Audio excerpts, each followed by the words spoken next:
Welcome back. Thanks very much for staying with us. A quick look at the top stories and headlines we're tracking for you in the second half.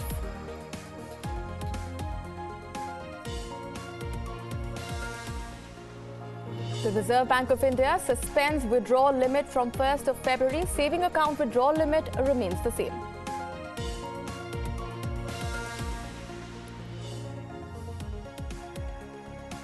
India's ruling party, the Bharatiya Janata Party, accuses the former UPA government of helping disgraced industrialist Vijay Mallya in securing loans for his failed Kingfisher Airlines. Former chief of the Samajwadi Party, Mulayam Singh Yadav, distances himself from the party's alliance with the Congress. He will not campaign for the alliance ahead of the elections in Uttar Pradesh. Gunmen opened fire during evening prayers at a mosque in Canada's Quebec City. 5 people killed in the attack. White House officials suggest Pakistan should be added to the list of banned countries.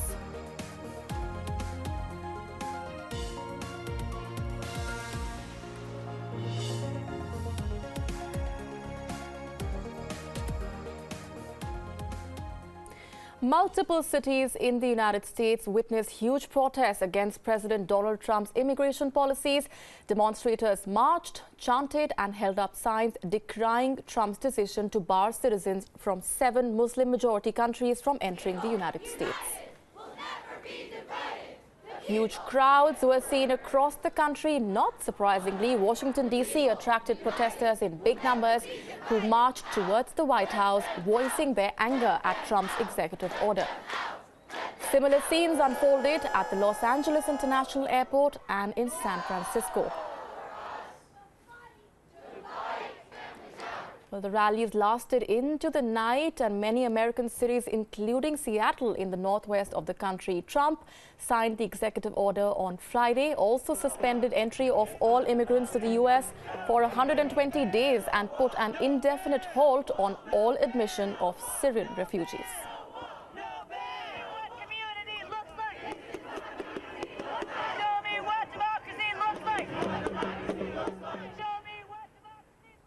Protests, meanwhile, continue across the United States against President Donald Trump's executive order.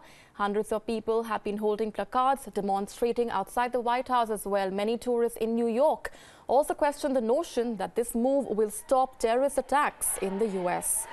In Istanbul, dozens of passengers were barred from boarding U.S.-bound flights. I think it's ridiculous. I mean, we're founded on immigration.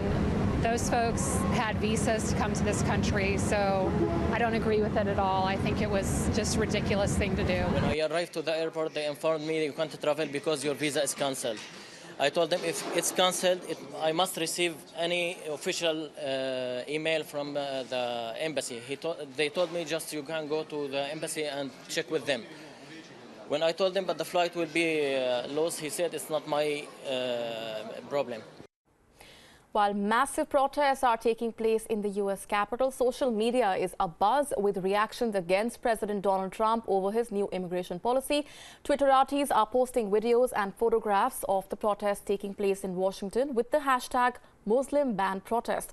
They are also putting up posts criticizing Trump for banning entry of immigrants and citizens of 7 Muslim countries to the United States. President Donald Trump's immigration policy has evoked angry protests from various countries and within the U.S. itself.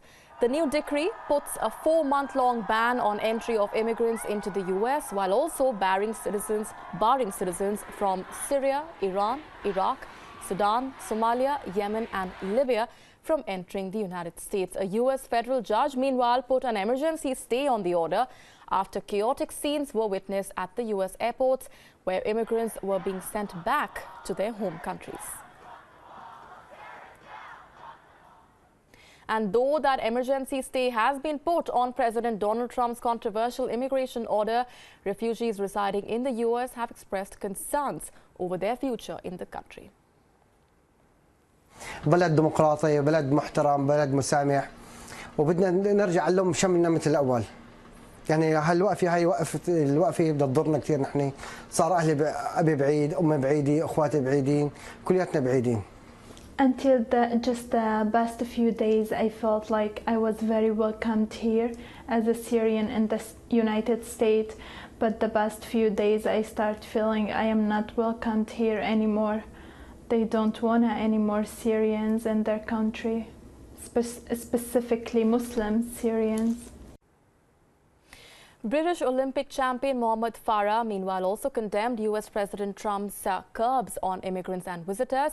In a Facebook post, Farah, who is Britain's most successful track athlete, said that Trump has made him feel like an alien in America, where he trains and lives with his family. The Somalian-born has won gold in the 5,000 and 10,000 meters at the London Olympics.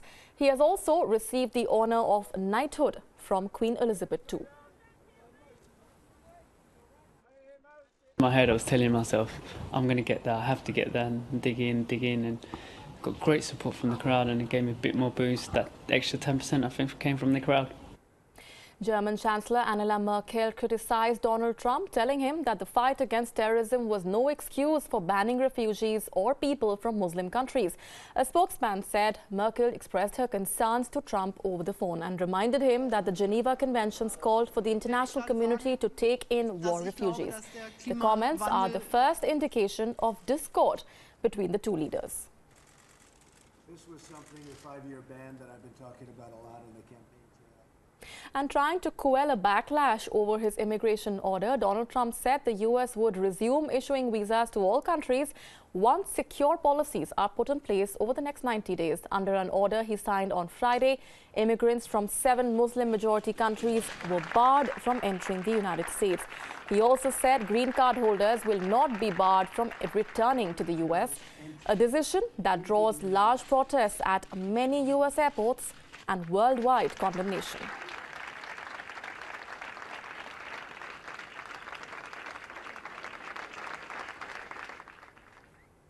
US and Saudi Arabia have agreed to rigorously enforce the Iran nuclear deal. The stand was taken during an hour-long phone call between US President Donald Trump and Saudi King Salman on Sunday. This comes as a surprise, as Trump had earlier opposed the agreement and wanted to undo it. The nuclear deal signed between Iran and the world leaders, including the US, puts curbs on Tehran's nuclear program.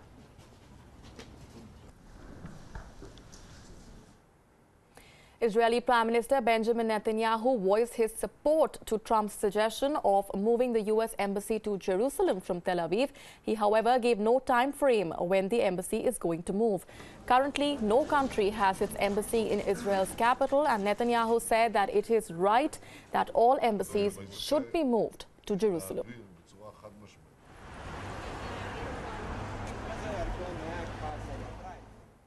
In a major assault against Al-Qaeda militants in Yemen, the U.S. elite forces conducted a pre-dawn raid at Baida province, killing 41 suspected Al-Qaeda militants and 16 civilians. 8 women and children were also among those killed in that raid. According to reports, 3 prominent figures who have strong links to the Al-Qaeda were killed in that attack. A U.S. soldier was also killed.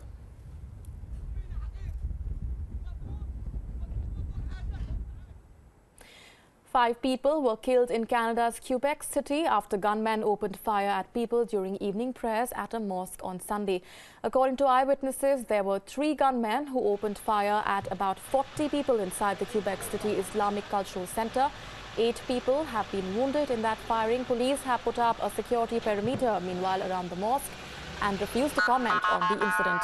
2 people have been arrested in connection with the attack. Prime Minister Justin Trudeau has condemned the shooting, calling it a terrorist attack. He said, and I quote, "We condemn this terrorist attack on Muslims in a center of worship and refuge. Muslim Canadians are an important part of our national fabric, and these senseless acts have no place in our communities, city and country." Quebec had been in news recently for a political debate over banning the niqab for Muslim women.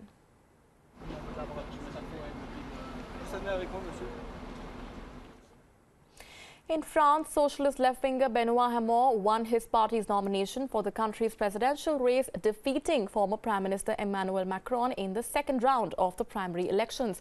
Experts say his election is unlikely to help the socialists win the presidential polls, but it could boost the campaign of popular independent centrist Emmanuel Macron. Wall, who was the Prime Minister under President Francois Hollande, conceded defeat, adding that history would look kindly on his government's record.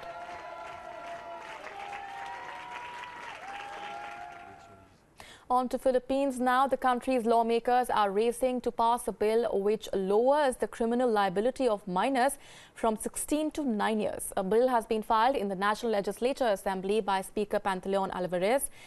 The House of Representatives has opened an online poll to get the public's reaction on the proposed bill. The bill aims to crack down on drug syndicates using teenagers to commit crimes and evade imprisonment. Philippines President Rodrigo Duterte, who has already vowed to eradicate the usage of drugs in the country, said that the drug syndicates are using teenagers as smugglers. But yung no liability, labas-pasok ang mga bata, you can ask any policeman or anyone connected with the law enforcement. We produce a generation of criminals. Kasi pagdating doon pagsabi below 15, o sabihin paski 16, 15 siya, the police must release them immediately or face charges. Whatever the crime that child committed. Maybe he will rob and kill. Maybe he will rob, kill, and rape. However, the residents of Philippines have expressed mixed reactions regarding the proposed change in the law. Listen in. If we punish children, later on, yun din yung magiging outcome na they could punish others also. So, malilabel sila. Pero kung tutulungan natin sila, so they could be a good factor in our community. Kailangan na eh. Kailangan kasi yun yung ginagamit ngayon ng mga matatanda, yung bata. Kasi pag bata nga naman ang ginamit mo, na utusan, na ganito, malakas ang loob, hindi makukulong. Hindi katulad ng matanda na pag gumawa na sentensyado, makukulong ng ganito. Firefighters are still trying hard to control the raging forest fires in Chile. The massive forest fire has spread to affect around 480,000 hectares of land, which is more than twice the area of New York City. Around 110 fires are still raging in Chile and so far have claimed 11 lives, including those of some firefighters and police officers.